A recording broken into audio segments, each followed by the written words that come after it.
Hello, and welcome back to the Blaise XPerience. You're coming back for episode number 13 today, and today is our Independence Day. That's right, State of Decay 2 just released the Independence Day DLC pack, and it was kind of a surprise for me. I didn't think it was going to come this early, but it came, and now we're here to talk about that. I actually had a different episode planned for today, but since this came out, I switched all the plans. I got to test the DLC pretty much the entire day, and I think I have a handle on the DLC and all the contents with it. But not only was there a DLC launched today, they actually launched a new patch as well, patch 2.0. So there's a lot of news to get into today, and we're just going to start getting right into that. State of Decay 2 actually topped the NPD for May 2018. So what that means is State of Decay 2 was the highest selling game in May of 2018. So big props to Undead Labs. Congrats to all of you that worked there. We really appreciate this game. I'm really loving this game, and it makes me really happy that you guys actually got first place in that, and I hope it continues. I think it also shows a lot for the Game Pass for Microsoft, because Sea of Thieves launched right on Game Pass and got first for that month, and the same thing with State of Decay 2. It launched in the first month that launched on Game Pass, it got first again. Obviously, that's not entirely to do with Game Pass, but I think it speaks a lot for Microsoft's Game Pass that two games launched on Game Pass and also got first in that same month. So I think it does speak to the success of Game Pass, but not to take anything away from Undead Labs at all. I mean, definitely a great job to you guys. I'm really enjoying this game, and I'm so happy that it's actually first in the NPD. I hope it's first again next month, so we'll see what happens, but first for May 2018, that's definitely great. In honor of that, and in honor of the Independence Day DLC, I basically have a contest going on for the first time in the Blaise XPerience. So our contest is around State of Decay 2 in the game. Basically, in a future podcast, probably the podcast I'm launching next week, is going to be about the upgraded cars in State of Decay 2. And in honor of this, I'm having a contest. So basically what I need from the listeners is I need people to join my State of Decay 2 game and test the cars in my game. Basically, I have different categories I'm going to be rating the cars on. I'll explain that more when I do the episode next week, hopefully. But essentially, I need people to join my game, test the cars out, give me their opinions on a couple of different factors, and that will help me get data for the next podcast. Because basically what I'm doing is, this is research for the cars, and I want to really do this as low subjectivity as possible.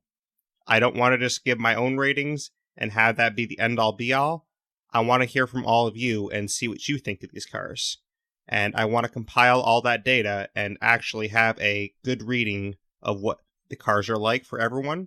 Because somebody might think, oh, this car is really great. Somebody might think it's not that great. So I definitely want to do this test and get as much data on these cars as possible. So basically what you'd have to do to enter the contest is get in touch with me any way you want. You can contact me on Twitter. You can contact me on Discord. You can contact me on Xbox itself. My gamer tag is Shadow of the Statue, so you can contact me there as well. But any way you want to contact me, whether it's through my email, d.blaise89@gmail.com, at Blaise XPerience on Twitter, and the Blaise XPerience email is blaisexperience@gmail.com.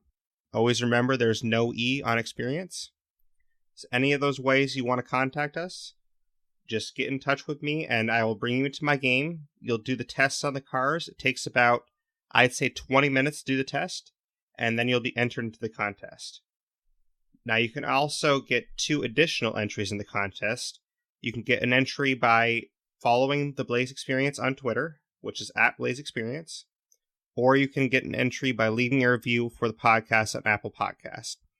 Leaving a review on Apple Podcasts will help the podcast grow and help more people find the podcast. So you can earn up to 3 entries. But of course, you're probably wondering what the prize actually is. So let me get to the prize. The grand prize is you can come into my game and choose any gun you want from my supply locker. And you can get one facility mod from my supply locker, any one you want. And also you can get either 3 rucksacks of your choice or 3 skill books of your choice. So basically, all in all, you're going to get a gun. I will load you up with ammo too. I'll give you plenty of ammo to use the gun. So any gun you want with ammo, a facility mod, and either 3 rucksacks or 3 skill books. So I think that's a great prize. It'll help some people out. If you're a veteran player and you already know what you're doing a lot, you could still get a gun that you don't have yet, a facility mod you don't have yet. So I think this is a prize that actually can help anyone, because I think there's very few people in the game that have all the guns and all the facility mods. So one way or the other, this should help most of you out. Now, there's also going to be a second prize, though. There's going to be 2 winners that get the second prize. So you'll have the grand prize winner and then 2 second prize winners. The second prize winner will get 1 rucksack of your choice, 1 skill book of your choice, and 1 melee weapon of your choice. So there's definitely still some great melee weapons in the game. You know, there's the Mono Gear Axe, there's the Replica Bastard Swords, another great one. Some of the masterwork weapons like the Transmission Mace. You can choose any of those if you want. You can choose some of the guns I have, such as the SOCOM 2, the Prepper's AK-47. Just name a couple off the top of my head. I have the Timberwolf, the BML-40. I have a lot of different guns, a lot of different melee weapons, and I have pretty much all the facility mods, so you'll have quite a variety to choose from, and you should have something that you want in there. But those are the prizes, so just enter the contest, like I said, by contacting me, test out the cars in my game, or you can get entries by following the Blaise XPerience on Twitter, or leaving a review for the podcast on Apple Podcast. And that is our contest. So I hope a lot of people do the contest and a lot of people try it out. We've already had a decent response so far, so those of you that have already done the test for me, thank you, I appreciate that. And those of you that have already done the other entries as well, I appreciate that as well. So thank you to all that participated so far, and hopefully after this launches, people will participate even more. But now we have a lot to talk about with news from State of Decay 2.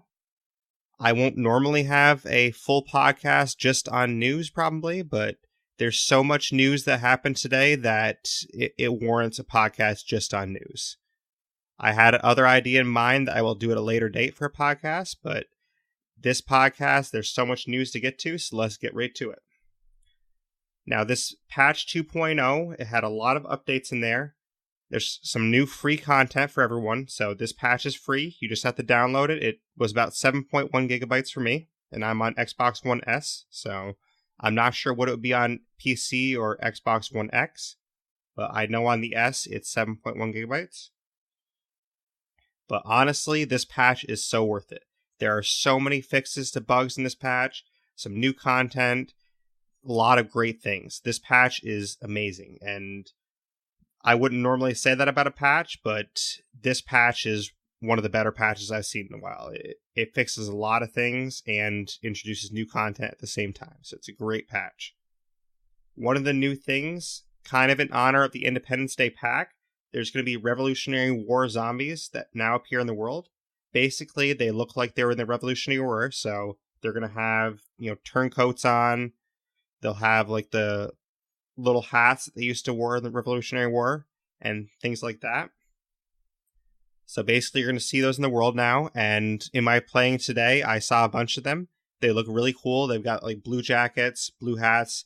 I think I might have seen some red ones as well, but don't quote me on that. I'm not sure if I saw ones with red jackets, but I know I've definitely seen ones with blue jackets. But in addition to this, there's also 20 new missions now available to players. And what they said in their official patch notes is there's 10 ambient missions, which occur as players explore the map, 7 enclave missions, expanding the stories that can be told about neighboring groups, and 3 community missions offering new options for your group to solve crucial problems.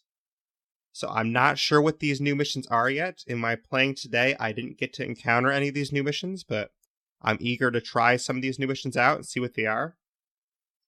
Who knows what different things they could be.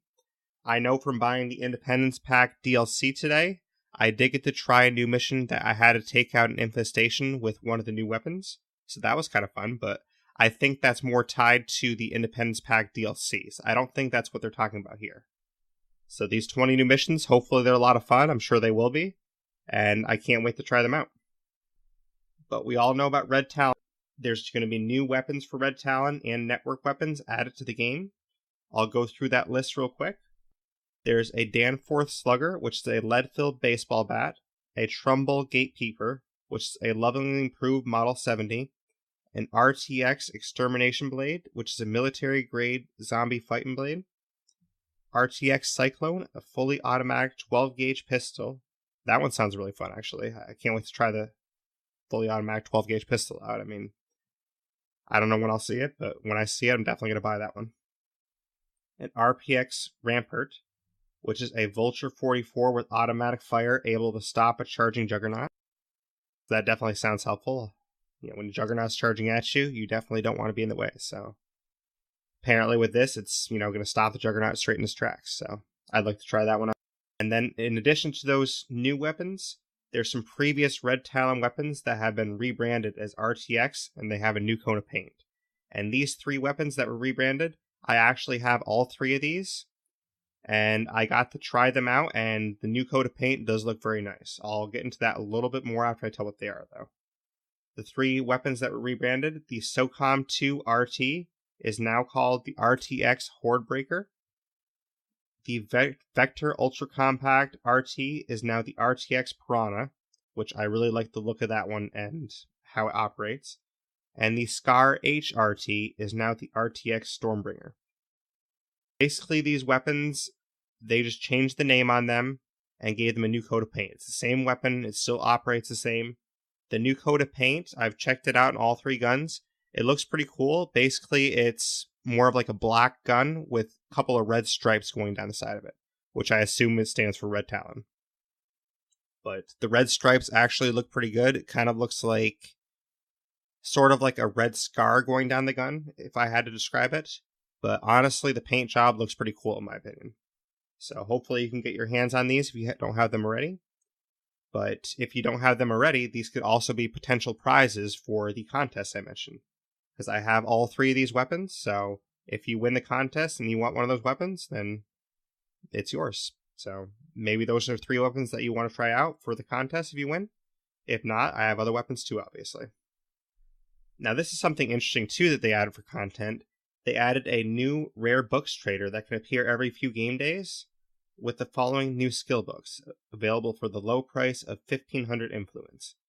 Driving, Lycanology, Fishing, and Scrum Master. Now, I know I haven't gone through the different skill types, such as driving and things before in a podcast. I'll be doing that in the future, but basically driving, it gives you better fuel efficiency and less degradation.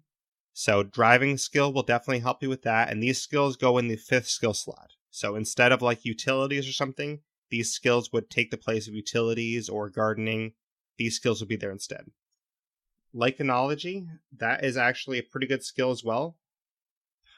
Off the top of my head, I can't remember exactly what it does, but I think it had something to do with +2 meds or something along those lines. But what I remember for sure off the top of my head is that Lycanology was one of the better 5th skill slots you could have. They have the fishing skill, which the fishing one I do remember is definitely +2 food per day. So that's definitely nice to have, especially early in your playthroughs. And then there's a skill book for Scrum Master. I honestly have no idea what Scrum Master is yet. It's not a skill I remember seeing in the game previously, so maybe this is a brand new skill they invented. But if I ever find this rare books trader, I'm definitely going to buy that Scrum Master book and see exactly what that does, because I don't really know what that could be yet. I honestly don't even have a guess what it could be, but hopefully it's something good, and I assume since it's next to these other ones, these other 3 skills are probably the better 3 skills that you can have for your 5th skill besides your normal skills. These are like the specialty skills, I would call them. So besides like utilities, craftsmanship, things like that, these are probably the better specialty skills you're going to find. So I assume Scrum Master will be good, and I can't wait to try that out. But that's basically the new content that we all got for free. So this is all for free, Everyone gets this. All you have to do is just download it. But in addition to this content, there's also a lot of game improvements. So I'll start getting into some of those. And keep in mind when I'm going through this, there's a lot more in this patch than what I'm saying. I just took out probably the best things to highlight, which there's honestly still a lot I left in there. So I'm still going to be going through a lot because there's just a lot of great stuff. But there's other things I didn't mention, which they're more just little fixes here and there that will improve the performance of the game. So just know that there's more performance enhancements besides what I'm mentioning here, but the ones I'm mentioning here are the big ones. So they have polished the walk to run and run to walk transition animations, added a new jog animation for human characters. So basically it sounds like the way characters move is improved now. There's additional improvements to doors so that their state matches their appearance, which I know previously when you tried to walk through an open door, it would show it was closed, or vice versa. You try to walk through a door that looked like it was open but was actually closed, and you'd have to reopen it. They fixed that in a previous patch, but I guess in this patch they're just improving it more. So you really shouldn't see that anymore now. There's now a confirm option before euthanizing community members, which that's honestly great because I haven't had this experience, but I would hate to go to euthanize someone and not be able to second guess myself, because if there's no confirm option there, you might euthanize them by accident and go, oh shoot, I don't want to euthanize them. I want them back, but obviously there's no way to get them back. So that's great that they add that button in there. There's additional improvements to mounting of the ladders, including better interaction when player is strafing and interaction from the tops of ladders. This is huge because I know, for example, when I was in Cascade Hills on the Bridgefort base, the ladders there were buggy a lot, and there was times that I had to take fall damage just to get down from the second floor of the base. So it's great that they fixed the ladders, and I'm very excited that ladders won't actually bug out anymore. Even in other bases too. I think I was using the corner office that has the ladder, and that ladder is bugging as well. So it's great that the ladders don't bug anymore. There's also some Juggernaut modifications. They've added a half-second cooldown to Juggernaut's initiation of its finishing move. Players can start finishing move earlier in a Juggernaut stagger animation, which that's helpful. And ground slam collision volume has been reduced by roughly 25%. So it sounds like they balanced things a little better with Juggernauts. This next category is pretty important. They've had some weapon changes. Basically, they've balanced the weapons better. Some of these weapons weren't that balanced, but now they're a little bit more balanced. A lot of this has to do with the weight and how much a weapon can hold in a magazine. But the B50FG weight has been increased to 28.5 pounds. It used to be 12 pounds, which this makes sense. I mean, obviously, it's going to stink a little bit that it's basically double the weight as it was before, but now it's a little bit more accurate with what the gun should be. So that is now basically double the weight it used to be. The Model 9950 50 cal rifle now holds 3 rounds instead of 5. So it used to hold 5, it'll now hold 3.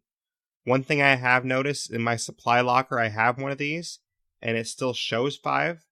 So what I'm assuming is after I shoot off a couple of rounds, I assume I can't reload that magazine to 5 again. Because I assume if it was already like that, it's going to stay like that for now. But once you use up a couple of rounds, I don't think I'll be able to get back to 5 rounds again. The M9950 Timberwolf now holds 4 rounds instead of 7. So they knocked the rounds down for that as well. And the same with the B50FG, they knocked the magazine size down as well. It now holds 5 rounds instead of 12. So it sounds like they balanced these magazines a little more. That way you can't just take a bunch of shots in a row and not have to reload. Because basically what it sounds like, and also from watching their stream a little bit, is that they wanted to rebalance this. That way you'd have to reload in order to use these weapons. Because these weapons are pretty powerful, and you should have to reload them if you're using them a lot. Now this is the biggest change, honestly. The 50 cal weapon can no longer take down a plague heart without at least one reload or other tools being brought to bear against it. So what they're saying is without using other tools, it now takes 6 shots from a 50 cal weapon to take down a plague heart. It used to be where you could do 3 shots from a 50 cal weapon, a plague heart be dead. Now it would take 6 shots from a 50 cal weapon. So basically what they're trying to do here is make it a little bit more balanced, where the 50 cal weapons were easily taking down play cards before. It wasn't even really anything where you had to try that much, just 3 shots, it was down before any zombies got on you. Now, at least, if you wanted to use just a 50 cal weapon to do it, you could still do that, but you're going to have to shoot your 3 shots off, reload your weapon, and then shoot another 3 shots off. So that is a huge game changer, because in the midst of reloading, zombies will probably come on you, and it'll make it a little bit more difficult to actually do the job. In addition to this, other drum mag weapons, which erroneously had no additional weight from their drum magazines, have had their weight increased. This includes the SOCOM 2, RTX Hoardbreaker, Operators M4A1, the DevGru X12 Infiltrator, which that's one of my favorite weapons, honestly, and the RTX Stormbreaker. So basically what they're saying here is that some of these drum magazine weapons, they didn't have additional weight from their drum magazine, which they should have. Now they've adjusted this to give the extra weight that it should have had originally. So basically just more weapon balancing. I know this technically balances things in a negative side for the players, but I actually like it because it makes it a little bit more challenging for us, and it makes it a little bit more realistic. So I think it's a good change for us overall. It will make it a little bit harder, but in the long run, I think it makes the game a better game and a more balanced game. Sniper towers will now also count as watchtowers for morale purposes.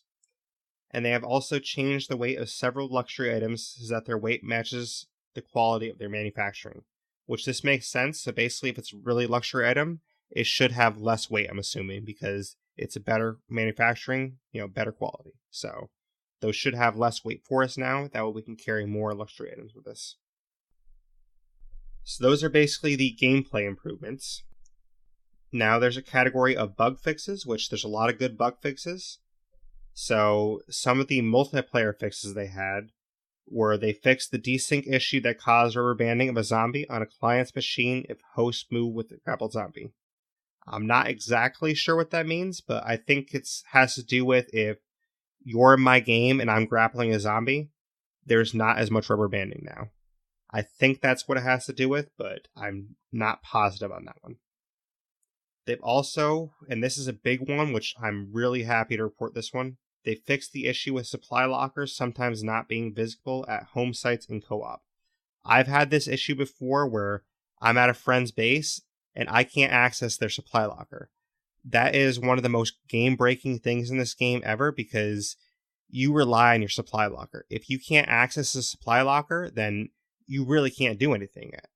If you had a couple of consumables on you, say you had a couple bottles of painkillers, if you run through those, you go to your supply locker to get more.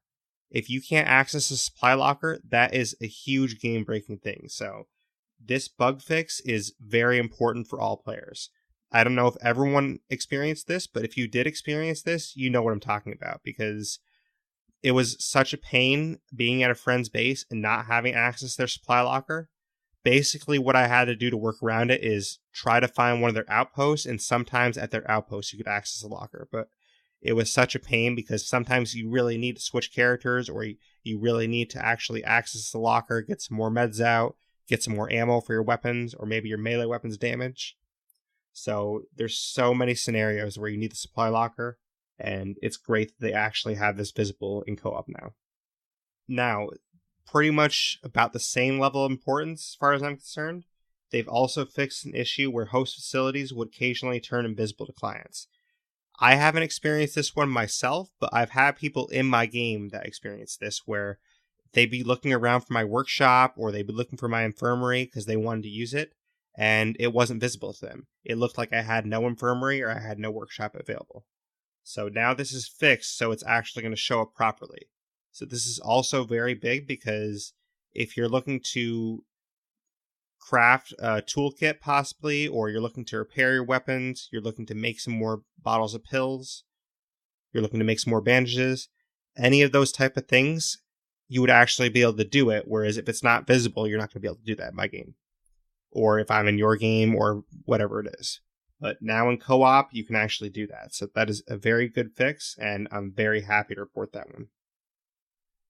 A input fix that is very important as well is the game will now pause when controller becomes disconnected during single player sessions. I know for me personally, this is actually a very big one because I use batteries for my controllers, and because I play on Xbox, and if my battery dies suddenly, if I'm in a single player game, that is a great peace of mind to know that the controller will obviously shut off and the game will pause. So that is a great peace of mind to know that, and I can go get some more batteries if I need to, and just keep playing without my character actually dying while I have no batteries. So that is a huge fix, and I really appreciate that with Undead Labs. Now, there's also some performance improvements. One of the gameplay improvements is the Magnum ammo press at Facility mod. It was bugged to where it was producing 50 cal ammo and the 44 or the 40 millimeter grenades, sorry. Now it properly produces what it's supposed to. The Magnum ammo press was always meant to produce .357 and .44 ammo, but previously it was not doing that. Now it will actually do that. I haven't officially tried it yet, but this is huge because basically it made a situation where .357 and .44 ammo were sort of like a valuable commodity because you couldn't remake them. It was the only ammo in the game that you couldn't actually make more of. But now you can actually make more of it, so it's a little bit more balanced now, and you don't have to hoard all your, .357 ammo if you're using a gun that has that. They fixed an issue with euthanization scene, replacing the player's equipped gun with a G17 pistol. I haven't experienced this because I've never actually euthanized anyone yet, but it's interesting that a bug was happening where it replaced your gun with a pistol instead. But I'm glad that's fixed now because now the animation will be properly shown. The Prepper's 1022 now has a weight of 7 pounds. I'm assuming that's increasing the weight. I don't know offhand how much that was supposed to weigh. They fixed a number of instances where zombies stopped attacking players if players were in specific locations. This is definitely good as well because it's sort of an exploit that players could use, and the less exploits available, the better, because it'll allow us to be more honest when we play the game, and it'll allow the game to function better overall. So I'm definitely glad they got rid of this exploit. I didn't actually experience it myself, but I'm glad it's out of there so I don't have to now. And this is actually a good one because it defies the laws of physics. Apparently, I didn't see this myself, but apparently zombies that had no arms were scaling fences and walls. Now they can't do that, which makes sense because they have no arms, they can't really scale a wall. So that makes a lot of sense, and that's great that that affects things properly now. They also fixed an issue where some facilities that were in disrepair continue to provide benefits to the community as if they were in working order. So this is great because say you had your staging area built and your staging area was in disrepair. Apparently there was a bug that the staging area was still providing the effect where, like what the staging area does obviously is it basically makes it so any facilities that are using materials no longer use materials. And apparently that effect was still occurring even though it was in disrepair. I'm not saying specifically with the staging area, just that's an example of what could have been happening. So it's great that this isn't happening anymore because if your facility is in disrepair, that's because you let it get into disrepair and you should suffer a consequence from that happening. So that is good that they're keeping us honest now and having us suffer that consequence still. Now, these next couple of bits, it seems like it's actually going to make the game harder for us, which I love because I love where they're trying to keep us honest as players and keep things as difficult as possible, because with permadeath in this game, it's definitely more nerve-wracking when your character gets at low health and you're about to die. So now Ferals and Juggernauts now have the ability to kill NPCs with their special attacks. This is huge because there were situations where I just lead a Juggernaut or something back to my base and let my community deal with it sometimes. Now I have to actually worry about that a little bit because now they kill my community with their special attacks. So that is not a great thing, but overall for us as players, I think it is a great thing because it allows us to be more strategic when we game, and it allows us to think about our decisions more, which I like thinking about our decisions more when we play.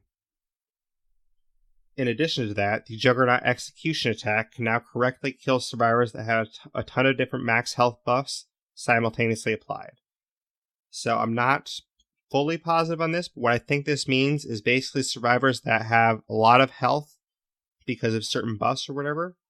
Now the Juggernaut's execution attack, if they get you into that attack, it will still kill your survivor, even though it has a ton of health. So that is definitely something that's going to make it harder, and it's going to make it where you can't just go around because you have a lot of health and not worry about things. You'll still have to be worried a little bit. So that is definitely great for the characters that have a lot of health. Another fix for this kind of thing is a feral attached to a vehicle a player is driving no longer instantly dies when the player jumps out of the vehicle. So this is great because that's kind of a cheap way to kill a feral. So it's great that the game is taking away that cheap exploit now. So now, again, that's going to make things harder for us because you don't have that cheap exploit to use. Players can also no longer initiate a stealth takedown on aggroed zombies. This is great as well because that's also kind of another cheap exploit where if the zombie's already aggroed and you try to, just dodge behind it and do a stealth takedown, then it's not going to work now. So that is great that they're actually keeping us honest with all this stuff. In addition to this, the bandaging action is now interruptible by melee attacks. I honestly thought this was already in place, but apparently it wasn't. So now if you try to use a bandage and someone hits you while you're doing that, then it interrupts that and you don't actually use your bandage. So that is great as well because it still keeps you honest. It still keeps it where you have to get away long enough, which this is why I prefer painkillers a lot because painkillers are more instant. The morale bonus effects now update immediately on the community morale screen. So that's great as well. And also, I've heard some players complain about this.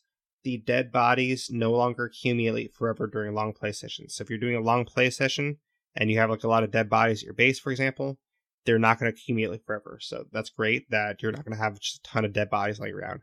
I actually had one situation once where a Juggernaut died right in front of one of my doors, and I couldn't use that door anymore because I couldn't get by the Juggernaut's dead body. So that was kind of annoying, but hopefully things like that are fixed now. Alright, we have a couple other things with this patch. With missions, they fixed a number of issues that prevented legacy missions from completing, which this is huge because I know I mentioned on last episode that I had an issue where I had to redo the Trader legacy like 3 times to complete it because there was a lot of bugs involved that kept resetting my legacy mission. Hopefully that's the kind of thing that they actually fixed with this fix, and hopefully there's not going to be any more bugs where it's going to reset your legacy missions all the way back to the start. Or I had a legacy mission where an NPC was invulnerable and I couldn't kill them. So hopefully issues like that are going to be game breaking will no longer occur. And that's definitely great to hear that they're fixing issues like this. Now with the environment, they had some fixes as well. They fixed a multitude of instances where players could get stuck on terrain or objects and require radio assistance to get unstuck. This is big. I don't know if they specifically mean this, but I know a lot of us has experience where you drive over like a low rock, or you drive over like a tiny little like fence post or something that you should be able to clear easily with your car, and somehow you get stuck on it. I think that's the kind of things they're talking about, but them mentioning the unstuck button could mean when you're on foot too. So I don't know if it's specifically with driving or on foot or both, but either way, it's great that they're doing this. That way things that shouldn't get you stuck aren't getting you stuck. So that's great that they're doing this, and I'm glad that they fixed that. They've also fixed the markup on numerous objects that were either preventing players from climbing on them or allowing players to enter areas where they shouldn't be. Definitely a great fix as well.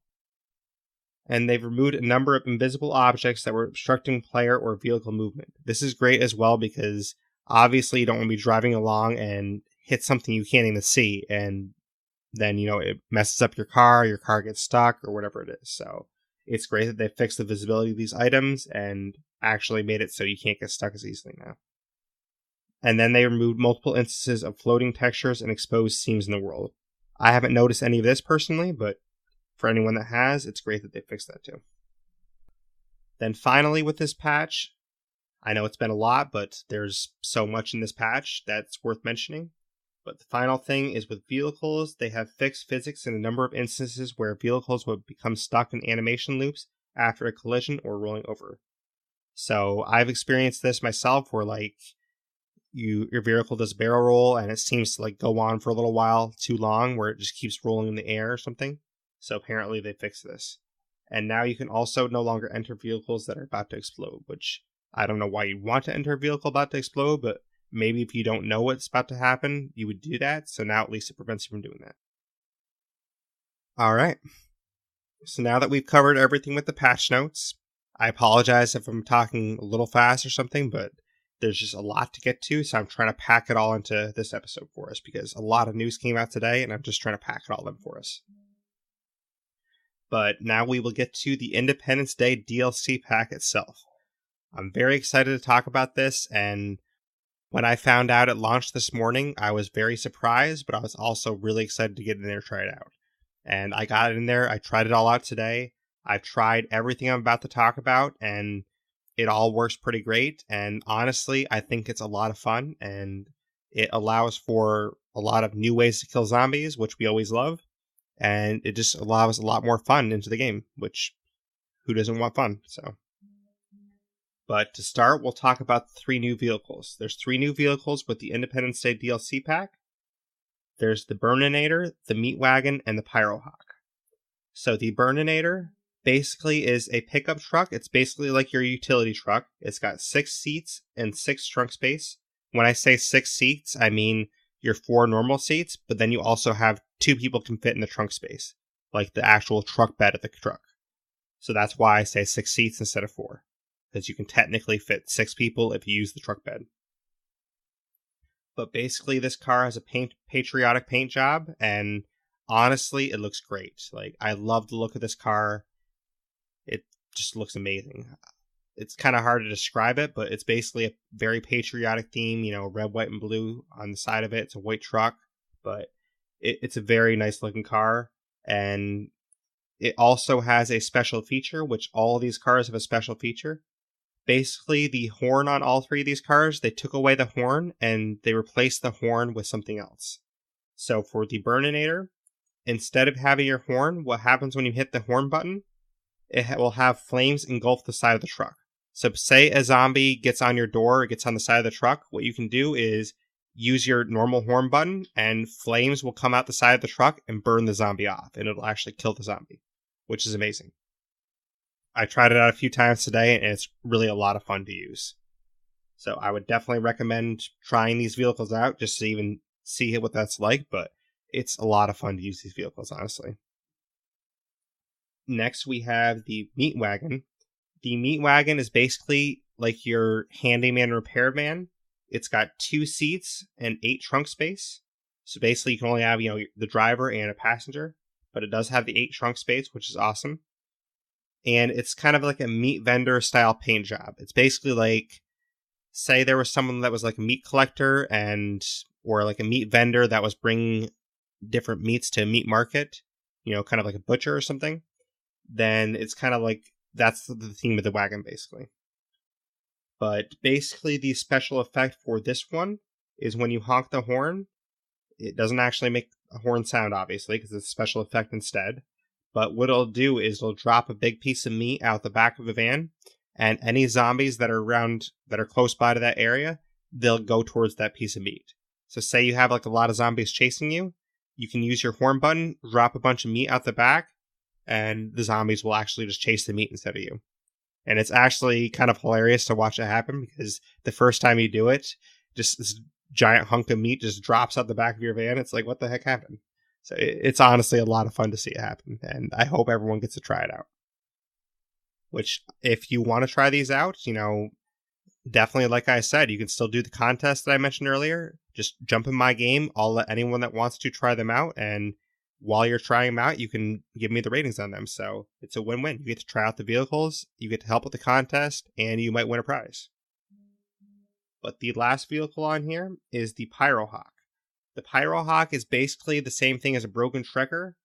It has 4 seats with 5 trunk space, and it's kind of got like a military chopper style paint job. So like, if you've ever seen a military helicopter that has sort of like that, the jaws on it, where it's kind of like animated a little bit, like a bomber kind of thing.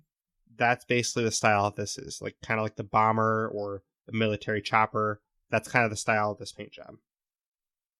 But the special effect for this one when you use the horn button is it has fireworks engulf the outside of the car. So on the front, back, and both sides of the car. It'll just shoot out fireworks. And basically, this one, it was confirmed in the stream today that it doesn't necessarily kill the zombies like the Burninator will do, but what it will do is if a lot of zombies are on your car, it'll just knock them off your car. So basically, it'll just protect your car, knock them off your car, and you'll be good to go. The one thing I do want to mention before I move on, though, is with the Burninator and the Pyrohawk, if you do use these special horn features, it will use more gas.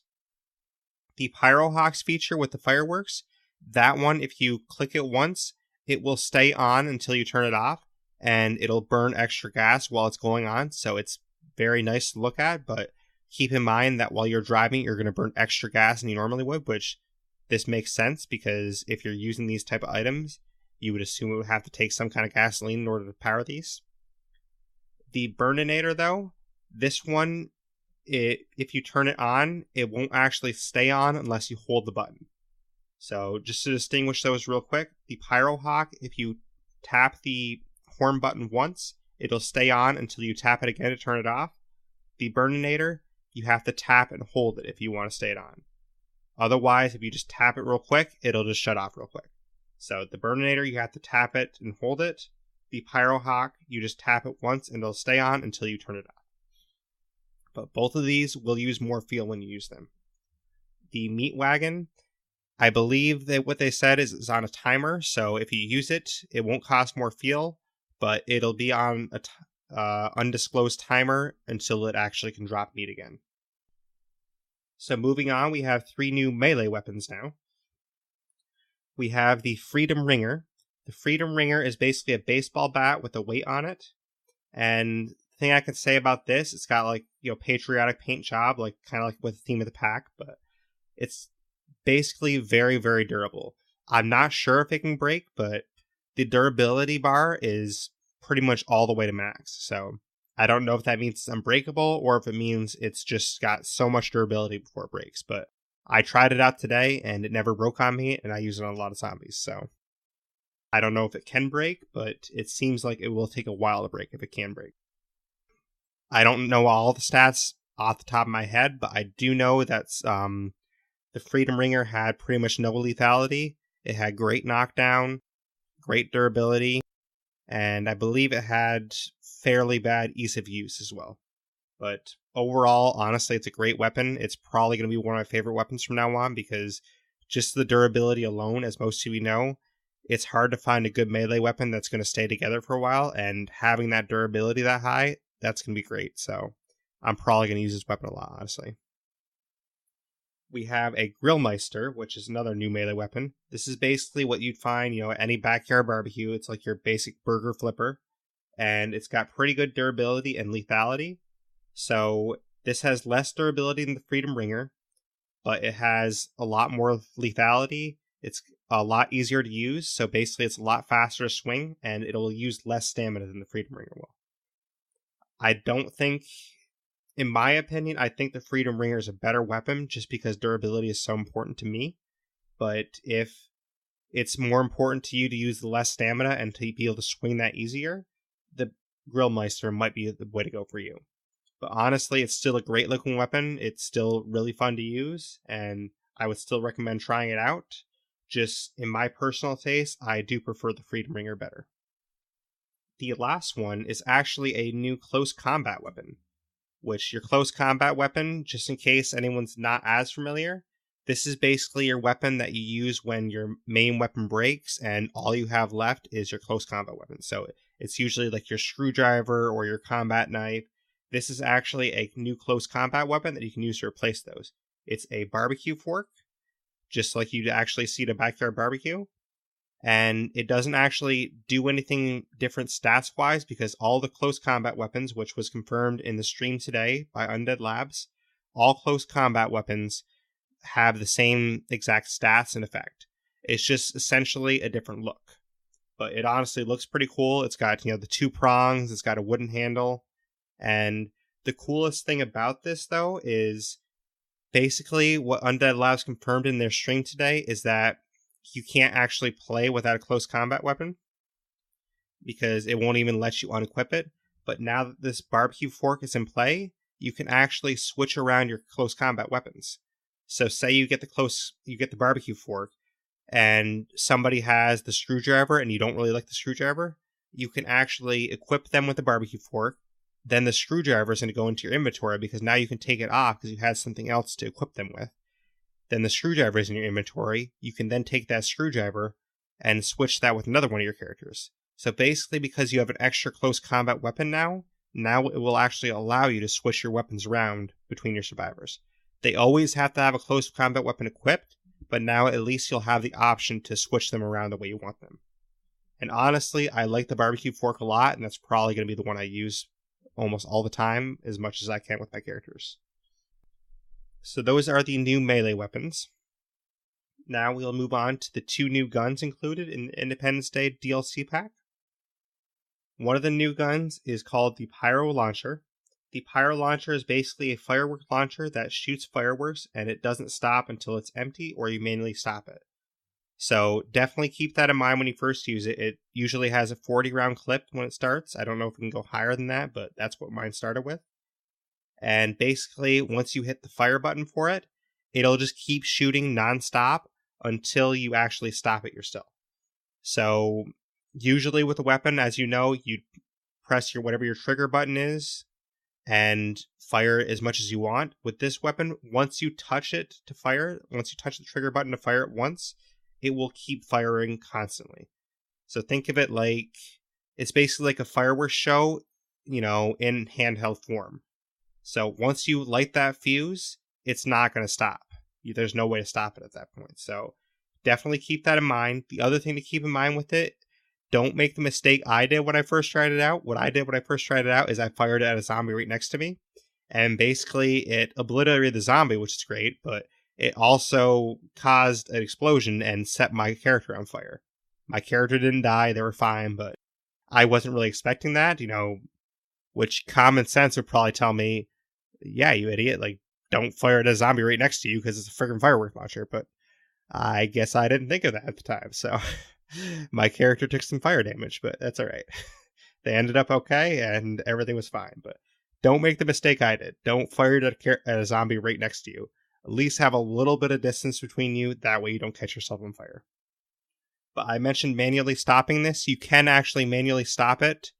Basically, in order to manually stop it, you'd have to try to swing your melee weapon, which will obviously unequip your gun for a second and stop it. Or if you hit your D-pad on Xbox to go into your inventory screen, then that would officially stop it because you're in a different screen. So essentially, you have to kind of work around the weapon if you want to stop it. So say you want to only use 10 rounds of it. Once you start to fire it, it's going to keep firing until you do something to change that pattern. So you'd have to go into a different screen, or you'd have to try to use your melee weapon, or do a little kind of trick to stop it. But basically, that's the only way you're going to be able to stop that weapon, or else it's going to keep firing until it's empty. Honestly, this weapon, just because of that effect where it keeps firing on its own until it's empty, I didn't really enjoy it a ton. I mean, it's definitely something that'd be great for infestations, because you just go there, fire it off, and basically that infestation's gone, because that infestation is not going to be able to stand up to, 40 rounds of fireworks. So it is great for infestations, but I think besides infestations, I probably wouldn't use it too much. It's definitely a fun novelty item, but I don't think it's something I would use every day of the game. The other new gun, however, I do like a lot more. This one is the Starshank Launcher. It's basically a rocket launcher with an explosive firework tip that will explode after it hits a target. So if anyone's ever played Call of Duty, kind of think of it like the explosive crossbow in Call of Duty. Basically, the explosive crossbow in that game, you fire explosive crossbow. If it sticks to someone, then it'll take a couple seconds and then it'll explode. It's kind of the same concept with this, just honestly, in my opinion, it looks cooler. Basically, it's an explosive tip rocket launcher that explodes, as a firework would. So you can fire it at a zombie. If it hits a zombie, then it'll stick in the zombie, and after a couple of seconds, it'll explode. But the cool thing is, before it explodes, it'll actually attract a couple more zombies, because it'll make some noise, and it'll actually send off a radius of noise. That way it attracts more zombies to it. Then it will explode. which will in turn kill the zombies that attract it. So it's definitely effective like that. But if you missed and you didn't hit a zombie, don't worry, it's still going to actually do what it's supposed to do. Say you hit the ground with it, it'll just hit the ground, and after a couple of seconds, it'll still explode. So don't worry that you have to actually hit a zombie. It'll still explode if it doesn't hit a zombie. But in their stream today, they actually, one of the Undead Labs guys hit a feral in the face with it, and they also hit a juggernaut with it, and it was actually a lot of fun to watch. Especially when they hit the feral in the face. I mean, shooting the feral in the face with this thing is amazing, because his face had a freaking firecracker sticking out of it, and the fuse was lit and then just blew up. So it was a lot of fun. But I would definitely recommend the Starshank launcher. I think it's honestly great for anything, pretty much. I mean, it'd be great for a plague heart. I think it would be great for an infestation. It'd probably be great. I didn't really check the weight on it. I assume it has a lot of weight, but it would probably be great for, say, tossing in the trunk of your car in case you get in trouble. Oh, let me pull this out of my trunk and use it real quick. So I think it's a really great weapon. It's a lot of fun. I'm not saying the Pyro launcher isn't a good weapon, but I just think the Starshank launcher is a lot more fun to use and a lot more effective, because I understand why they did it, because it's kind of realistic the way the Pyro launcher keeps launching nonstop, but having that nonstop feature in there just kind of makes it a little bit unusable for me personally. All right, so now we move on to the firework consumables. Basically, with this DLC, you get some new firework consumables that you can use. And I probably should have mentioned this while ago, but basically, in order to use all this stuff, if you buy the DLC, what you're going to have to do is use a radio command. It'll have the Independence Day DLC in your radio command list, and then you just choose one of the commands. So you can choose one for weapons to get the weapons. You can choose the supply drop, which will give you the consumables I'm about to talk about.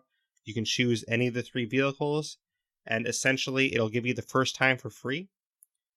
But then after that, it's going to cost you 1,000 influence. So you can still get it again. It'll just cost you 1,000 influence. And that's free for the first time for every new community, was what they said. So every new community, it's free.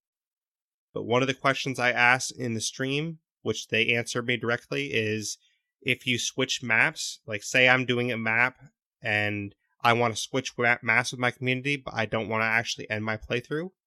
So say I'm on Drucker County and I want to go to Cascade Hills.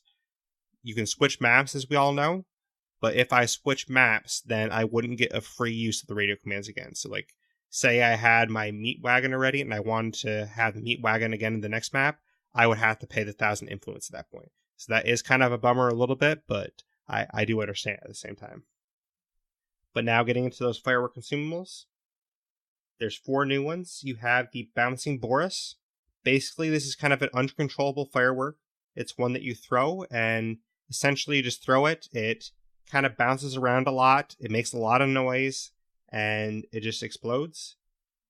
It does last a little bit longer than the one I'm about to talk to you about next, the XL Firework Shell.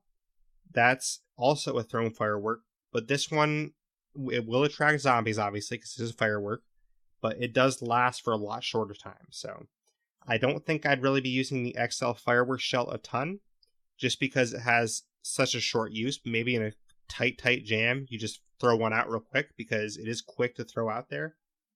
The Bouncing Boris, I think, will be your better throwing one to use if you want to like actually clear out a horde a little bit longer term.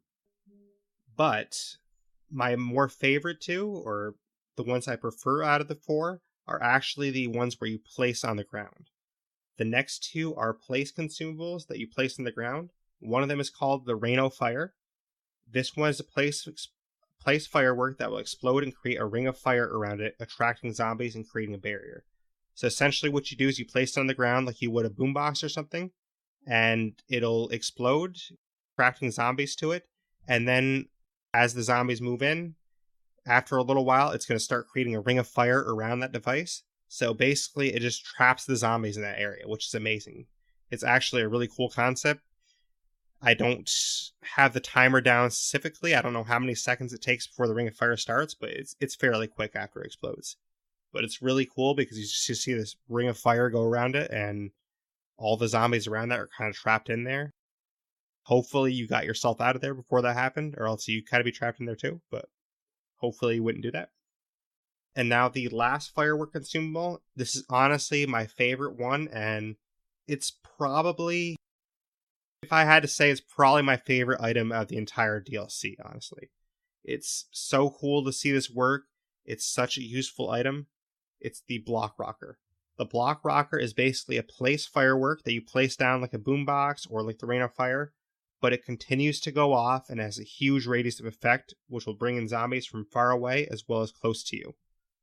So essentially, you're going to place this down as you would any other place consumable. It's going to go off, and it's going to continue to shoot fireworks. It shoots them high in the air, and it actually has such a wide radius. Like if you look at your mini-map when you use it, it draws in zombies from such a long distance, and if you want to escape a certain area, that can be a way to escape. If you're trying to just kill a bunch of zombies to maybe get that 10,000 kills, this is a great way to do it, because you can place this down. It's going to attract so many zombies to that one area, and you can just kill them all, you can run away from them, you can do whatever you want, but it's such a useful tool because you can even use this in combination with the other DLC. Like they did this in the stream as well. What you can do is you can lay down a block rocker, attract a ton of zombies there, and then you can use the pyro launcher or the star shank launcher and just blow them all up. So it's kind of using those in combo is actually a smart idea. Or you could use your regular BML-40 grenade launcher. You could really use anything you wanted, but it's a lot of fun to use this block rocker. So if you get this DLC pack, definitely try out the block rocker. Now, in addition to that, they have a firework crafting station, which this is a facility mod, and it allows you to make the 4 consumables. So you can make the Rain of Fire, the block rocker, the XL firework shell, and the bouncing Boris. And you can also make ammo for your 2 new guns. So the 2 new guns, the pyro launcher and the star shank launcher, they both take specific types of ammo, and you can make the ammo for those guns as well. This firework crafting station, the nice thing about it is they made it so it can go in any facility. So you can even put the firework crafting station in a kitchen. You can put it in a garden. You can put it anywhere you want it. And what they said in the stream is they kind of did this because they wanted to make things a little more balanced. Where like a lot of the things can only go in the workshop right now, like your rifle ammo press, your handgun ammo press, or they can go in like an auto shop. But there's a lot of items that are specific to those types of facilities. They wanted to make this where it could be used anywhere. That way, if there's anywhere you have a free slot you're not using, then you can just put this in there and you can craft your ammo there. You can craft your ammo there, your fireworks there. And off the top of my head, I don't remember exactly what it takes, but I think it takes 2 ammo. Yeah, I think it takes 2 ammo and a certain amount of parts to make these consumables. But I remember the block rocker, you get to make 2 of them. And I think the other ones you make more, but just because the block rocker is so powerful, it makes you less of it. I remember the pyro launcher ammo makes 60. And I can't remember the rest off the top of my head, but I believe it makes 2 ammo per thing. So just use 2 ammo, you can make whatever you want for it. And now, in addition to that, they have a new Wandering Trader, which will sell explosives and everything from the pack. I did already experience this myself, so I got my pack, I got all the items from it, then a Wandering Trader came up. I went to talk to that Wandering Trader, and he was selling all the stuff from the pack. So I bought a second set of everything from the pack. The only thing, obviously you can't buy the cars from them. So, I mean, the cars you're only going to have, the ones from the pack, but the only other thing from the pack I didn't see him selling was the facility mod, which I guess makes sense because I don't really know why you need to, but I mean, I'm sure that at some point it'll be available from traders somewhere, but I bought, the bouncing Boris, the XL fireworks shell, the block rocker, the Rain of Fire, pyro launcher, the star shank launcher, the Grillmeister, the barbecue fork, and the Freedom Ringer. I bought all of those again. So I have 2 of all of those now, which is kind of nice. Especially the melee weapons, because the melee weapons, obviously, you're not going to be able to find them in the game. So the only way you're going to be able to get more of them is through the traders or by using 1,000 influence to recall on your radio command. So your radio commands, you can use those once every 3 hours, I think they said. And it costs 1,000 influence to use it again in that same community. But that's basically all the stuff about the Independence Day DLC pack. So I hope you guys will enjoy that and, get a chance to play it and really experience the fun it provides like I did. I had a lot of fun today trying it out, and I can't wait to try it some more in future days coming up. But that's kind of all the info about that. I already mentioned their stream a lot throughout this episode. Undead Labs did a stream today, and it was at 4 p.m. Eastern time for me, 1 p.m. Pacific time. But basically in this stream, they kind of showcased the DLC. Since I had already been playing it all day, I already knew a lot of the stuff from the stream, so I just wanted to watch anyway to see if there's any tidbits to pick out. There were some interesting tidbits to pick out that I did pick out for you guys, so I will let you know what they said. I announced a couple of them already in this podcast, but somebody asked about free content in the future. Like, for example, today, we had the Revolutionary War zombies come in. We had the 20 new missions. Oh, and we had like the new Red Talon and network weapons, like the Danforth Slugger, the new Rare Books Trader. So that was all new content that was released today for free. And somebody asked if there's going to be more free content like that. And they said that they hoped there was going to be in the future, but they couldn't really confirm it. So what it sounds like is they'd like to continue to do that, to offer some free content to us, but they weren't sure if they're going to be able to, which I'm assuming that has to do with, partially Microsoft. I mean, Microsoft might not want them to do it all the time, perhaps, or this could just be pure speculation. I mean, it sounds like they would like to do that, but it's not anything that's confirmed yet, but just, keep your hopes up that we might get some more free content like that in the future. It sounds like this will be in addition to DLC packs. They'll probably still have DLC that you have to pay for, but it sounds like they're going to try to give us little tidbits of free content here and there. That way it enhances the experience for people that can't pay for the DLC. Like I already mentioned, the radio commands, you can only use it for free once per community. I did ask them specifically because I'm doing a 100-day playthrough right now, and I'm planning to switch maps pretty soon. So I've already used the free commands for my current map. If I switched maps, I asked them if I don't end my playthrough and I switch maps, if I can use the radio command for free again. They said it won't work like that, and they said it's only once free per community. So basically, when I switch maps, I'm obviously going to lose all my cars. Unfortunately, I will have to pay 1,000 influence to get them back per car. So I'd basically have to pay 3,000 influence to get all 3 cars back if I wanted to do that. Which, it honestly does suck. I mean, but I'm honestly okay with it because it makes sense that you'd have to actually start your new community over again. And since it's not a brand new community and it's one you've already played through, you probably have a little bit more influence to spend. Like, for example, right now I have, I think, 8,500 influence, so I'm not too worried about it. I mean, if I get to the next map and I really want to do it, I can spare 1,000 influence to buy whatever car I want, or I can spare 1,000 influence to buy more weapons. So I'm okay with it. I mean, I understand some people will probably be upset about that, but it's just one of those things that it kind of is what it is, I guess. I'm not really going to get too bummed out about it. I'm just going to keep enjoying the game, the way it is. But hopefully sometime in the future, they could change that maybe. I do understand it from their perspective a little bit because they don't want to have the DLC radio command over abused probably. So it'd be kind of over abused. Like, say you did that for the weapons part. If you use it for free and then change maps, use it for free again. That is kind of a little bit over abusing it because you're getting all those weapons, all that ammo for free again.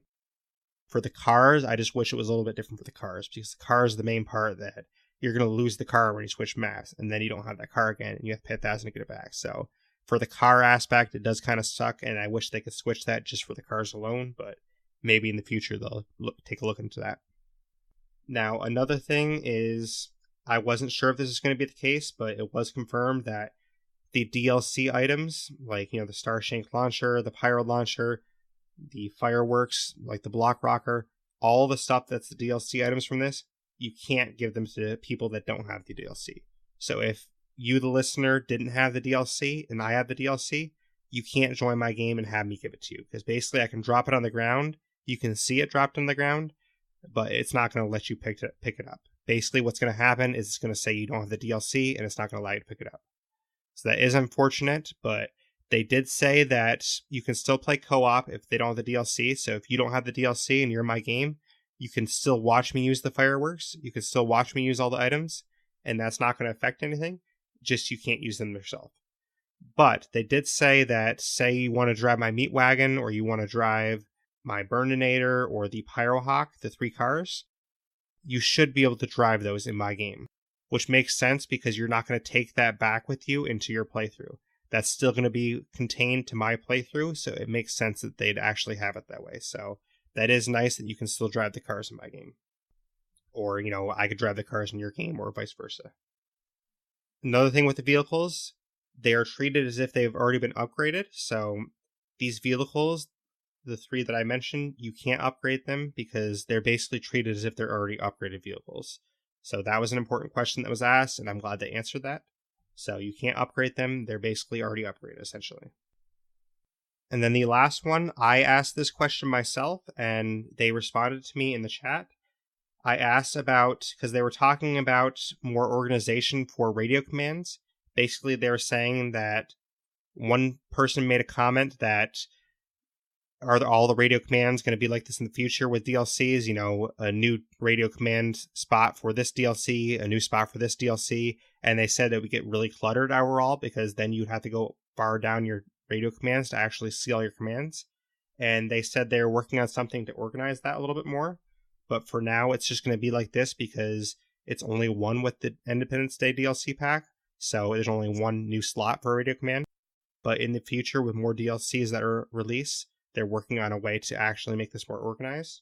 So in response to that, I actually asked a question if they were trying to work on a new way to organize the supply locker as well. Because as we all know, it's kind of frustrating when your supply locker is like such a mess and you want to find something, you have to go through tons and tons of rows of guns just to find like the little bit of ammo you wanted or whatever you want to find.